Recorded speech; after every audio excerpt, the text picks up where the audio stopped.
Ya, pendengar Lebaran ini selalu menjadi momentum yang spesial ya bagi masyarakat Indonesia. Di setiap rumah, di setiap kampung dan juga kota ada suasana yang begitu hangat.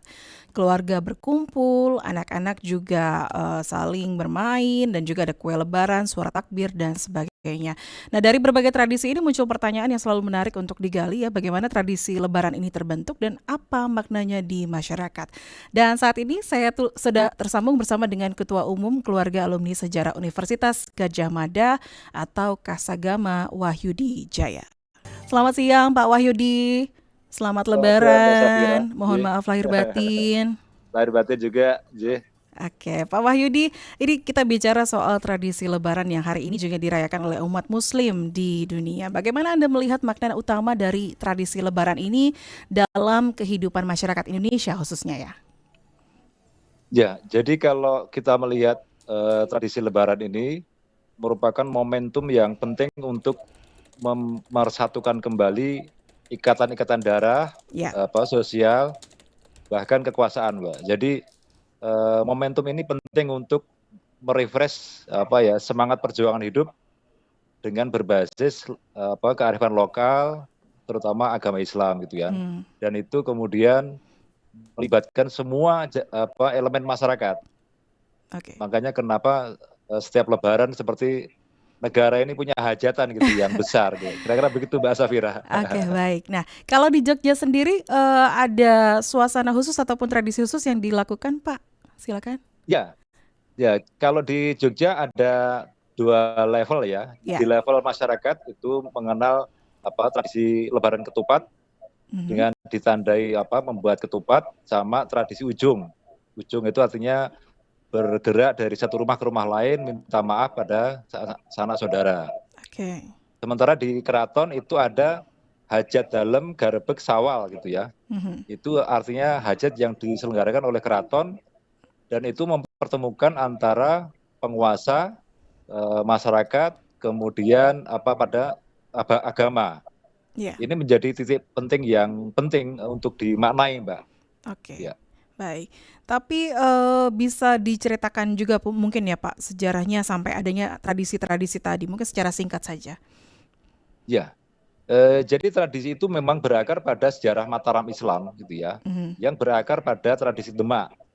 Ya, jadi itu diinisiasi oleh Sultan Agung pendiri Mataram yang kemudian dimaknai sebagai ritus komunal, Mbak.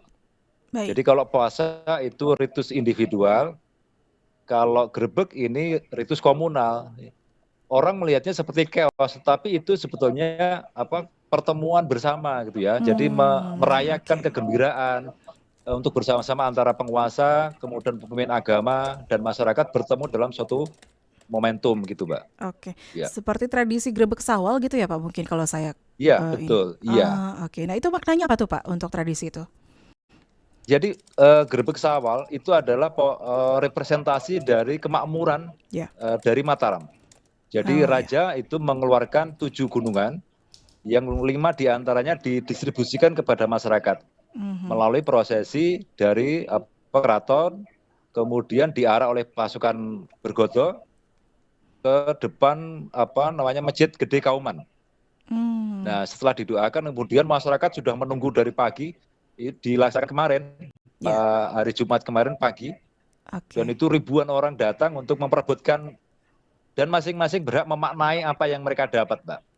Bebas Ya, ya Pak berarti ya ya. semua masyarakat bisa untuk Bebas. mengikuti Iya, grebek syawal betul. itu ya. Ya.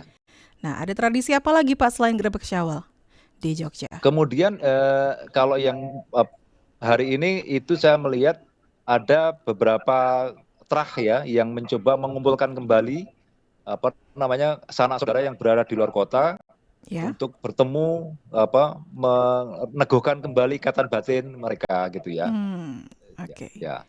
Nah, selain dari tradisi, mungkin ada jajanan khas mungkin Pak yang disajikan khusus ketika momen Idul Fitri di Jogja?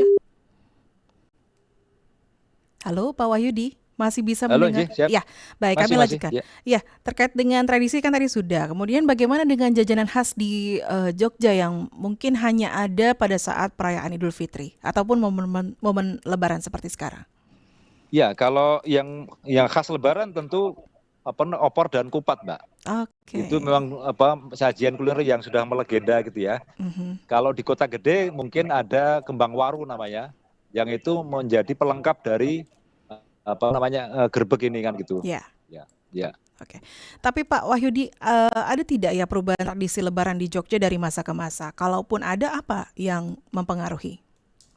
Ya, mungkin yang tahun ini yang agak berubah adalah tidak digunakannya gajah, Mbak. Gajah. Biasanya kan gajah itu dulu memimpin kirap. Oh, oke. Ya. Mulai tahun ini ditiadakan karena alasan hewan yang ditunggangi mungkin dianggap menciptakan masalah kan begitu. Mhm. Dan mulai tahun ini ditiadakan, Mbak. Nah, Oke. selebihnya kemudian kita memang masih lihat eh, modernisme zaman itu masih belum menyentuh terlalu dalam pada urusan-urusan tradisi, Mbak. Mmm, Ya, iya, ya, baik. Sekarang saya mau tanya ke personalnya Pak Wahyudi ya. Kalau misalnya dari pengalaman pribadi, apa yang paling berkesan dari momen Lebaran di Jogja sendiri? Mungkin kalau saya melihatnya adalah upaya untuk penyadaran diri, Mbak. Ya. Jadi kita lama di luar kota mencari nafkah gitu ya. Mhm. Itu seolah-olah kita menjadi mesin gitu ya. Tapi kemudian Iya. kita harus meluangkan waktu sehari, 2 hari Mhm. untuk merefresh kembali, mengecas kembali Ya. agar kita kembali kepada sisi manusiawi kita yang berbasis tradisi budaya Oke. untuk kemudian melanjutkan perjuangan hidup. Ya. Kira-kira begitu Mbak Safira. Oke, baik. Nah, lalu Pak Wahyudi, apa nih harapannya sehingga tradisi Lebaran di Indonesia, khususnya di Jogja ya, tetap Ya, lestari di tengah perkembangan zaman yang begitu cepat berubah? ya. Ini lebih dari sekedar seremonial. Jadi ini merupakan upaya secara terstruktur dan berbasis kultural gitu untuk menanamkan jati diri bangsa kita. Jadi Ya. suku bangsa itu kan basisnya ada pada tradisi. Mhm. Nah, ini yang perlu kita rawat agar Indonesia itu ke depan masih berpaku pada akar tradisi yang terawat karena memang disitulah akar kehidupan kita, Mbak. Baik. Ya. Oke, baik. Terima kasih banyak Pak Wahyudi Jaya atas Kembali kasih waktunya Mbak Safira. di RRI Pro 3. J, Selamat Idul Fitri, selamat berkumpul kembali dengan keluarga ya, J. Pak Wahyudi. Terima kasih kembali, Mbak. Baik.